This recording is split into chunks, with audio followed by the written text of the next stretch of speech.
Hey guys, check out this body weight at home workout you can do from the comfort of your home, especially with everything that's going on now. You are probably going to be at home a lot more.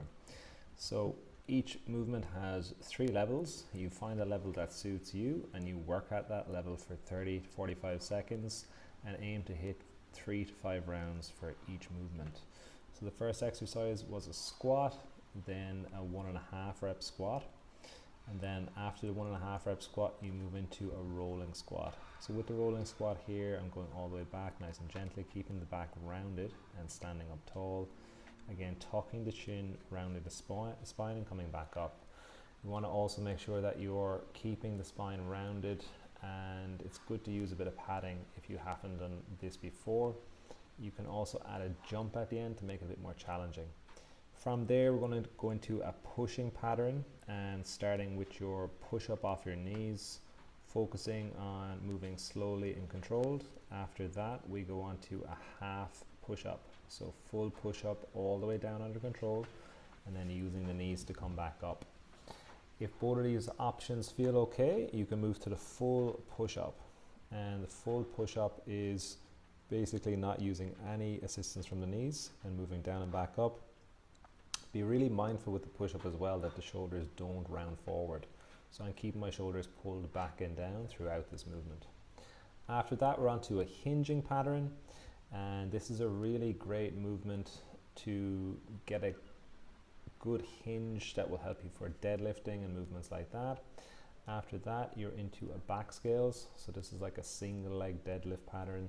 Really good for your balance and for opening up your hamstring flexibility and your foot stability. After the back scales, we move on to the front scales to back scales transition. So again, this taxes the stability and balance even more, and it also requires more hip flexor strength as you extend that leg. Keep the balance, trying to straighten that left foot as much as you can. That's really going to open up the hamstrings as well. From here, we're into a tabletop position. This is a really good movement for the posterior chains, the glutes, the hamstrings, and the back. And this is the first step.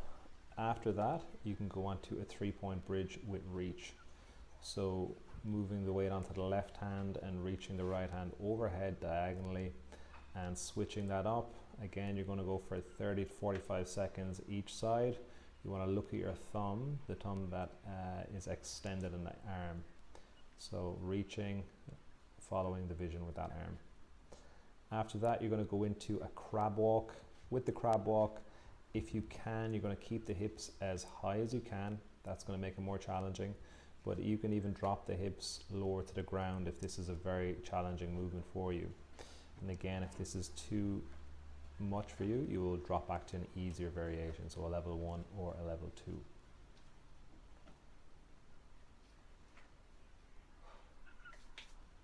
Next movement is your hollow body hold. So I started with a hollow body tucked position, which is easier than the full hollow body hold with the hands overhead. That's a more challenging variation. Then your level 2 is going to be your flutter kicks. Again, the most important thing with this position is you're keeping that lower back flush and engaged with the ground. And then level 3, you've got your hollow body rocks. So staying nice and tight throughout the full body and rocking forwards and backwards with the hollow body. So